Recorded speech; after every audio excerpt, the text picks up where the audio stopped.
The darkness could possess anything, and it was getting closer.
Did you call?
facts of our existence for granted, unaware that they are merely a thin veneer of desperate self-delusion, covering a vast cosmos of madness and horror.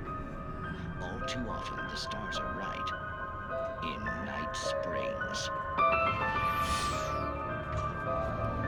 Tonight's episode, a family occasion. Journalist Alvin Derleth's trip to study the local customs of an insular community in Night Springs has been less than successful. Until tonight. Well, I'm glad you changed your minds about this. Ancient customs, local mythology. My editor loves this kind of stuff. Well, Mr. Derleth, we don't want to feel like we're on exhibition, but you have demonstrated the seriousness of your intent. Oh, I am serious. Really, just do your thing. I'll stay out of your way and observe. Actually, I thought you could assist us. I'm afraid we are a man short. It would provide you with an intimate perspective. Could I really? Of course, Mr. Derleth. Well, I guess that's the least I...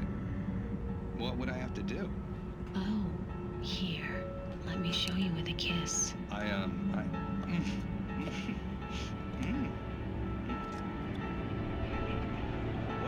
did you add?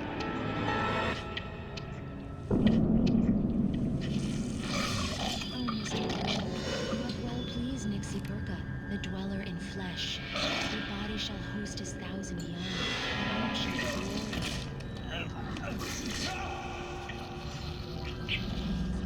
Shh, darling, be calm. Shh. Alvin Derleth learned a harsh lesson. If you go looking for mythology, it may come looking for you. And such quests always bear fruit. Night Springs.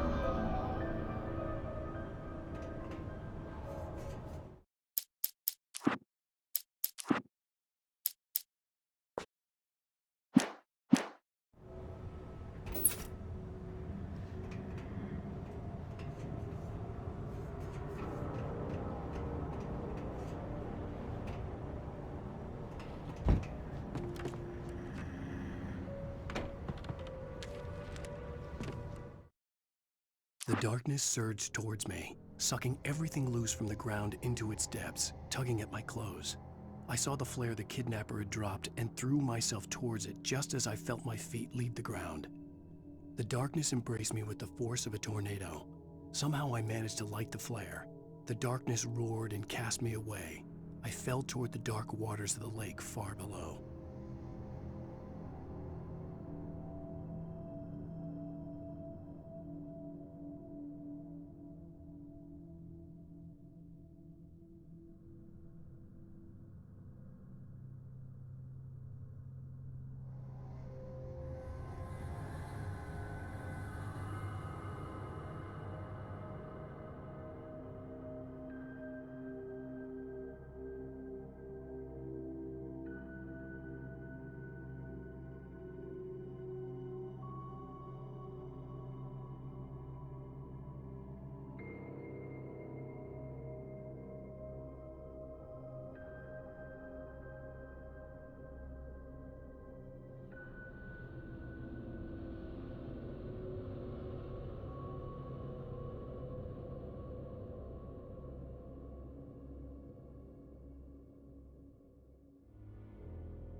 never been this glad to see the sunrise.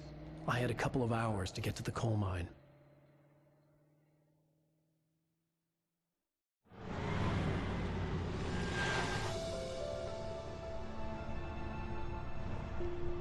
The coal mine wasn't far now.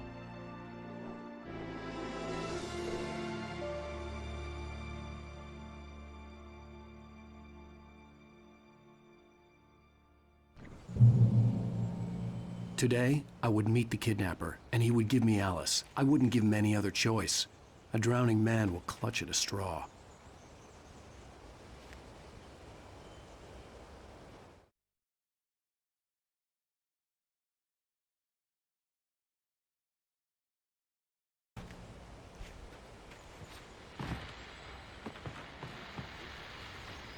This is Pat Main, and you're listening to KBF-FM. Folks, I want to apologize for kind of abandoning you to that looping music track last night, but I was detained. You see, I encountered a big-shot G-man with an itchy trigger finger who could use a lesson in manners and a boot in the ass, not necessarily in that order either. Now, folks, I know I'm not being very informative here, and I apologize for that. I really should just keep quiet, but I'm just so peeved right now, because some people just shouldn't be carrying badges. I'm just glad that our Sheriff Breaker was there to straighten things out. And if someone I met last night is listening, let me just say, I'm sorry if my mouth got you in trouble. I'm pretty sure you're not the bad guy here. Godspeed, son. I hope you know what you're doing. Now, on a lighter note, I'll be talking to Dr. Nelson all morning. But first, a little music.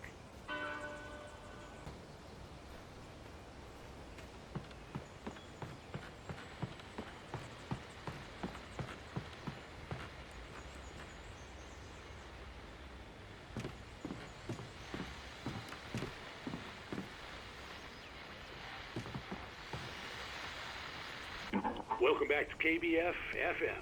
Hope you enjoyed that tune. Now, Doc, you were talking about life and finding that special someone, that soulmate. Well, you were talking about that. I was saying I don't buy it. Well, see, to me, that's strange, because I always pegged you as a hopeless romantic. You got me there, Pat. But I think love's where you look for it. And you need to do a lot of looking, sure. But the idea that there's that one special person out there for you, and if you miss that chance, it's gone forever, and you're forever incomplete. I mean, isn't that depressing? Or, heck, childish even? There's plenty of fish in the sea. And apparently a fisherman has a fishing analogy for everything, but what you're saying, isn't that a little harsh? Well, no. What I am saying is that your potential for finding that connection isn't limited to what's essentially a chance encounter. How is that harsh? Yeah, well, I guess that's a nice thought, but let me say something personal here. Okay. Now, well, I don't disagree with you exactly, but I can't really fit that together with what I feel, what I felt for someone, because she was the one. She was. And I let her drift away from me. Maybe I didn't put in the work, I don't know, but well, since then, and it was a long time ago, but since then there hasn't been anyone, not like her. And I'm not saying I dwell on her or haven't moved on. I like my life. I'm not living in the past, but I do miss the way she completed me. You can't argue with the heart, Pat. I'm sorry, folks. I had kind of a scary experience last night, and let's just say it's shaken a few things loose.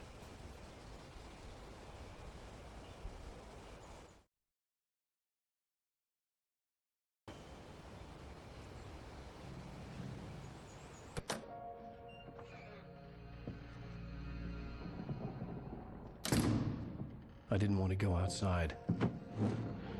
Cops had to be looking for me. The noon sun turned the place into a sauna. The day dragged on. Different scenarios ran through my mind. Ways of how I'd torture the kidnapper to get Alice back. Or the different horrible things he could have done to her. I imagined her dead. I had no way of knowing she was still alive. It was killing me. I was running on blind hope. It was all a waste of time. The bastard never showed up.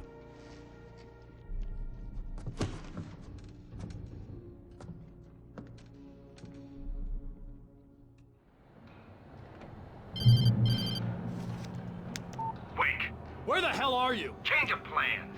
You know where Mirror Peak is? It's a big mountain north of where you are. You follow the path from the mine, you can't miss it. There's a lookout point there. I'll be waiting. I'm through being jerked around You by want you. to see your wife alive? Because if you do, you better watch what you say to me. Do we understand each other? I want to talk to Alice. Yeah, and I want the manuscript. Don't keep me waiting, Wake. Hello? Hello! Ah! I'm gonna kill him! I had to get to Mirror Peak.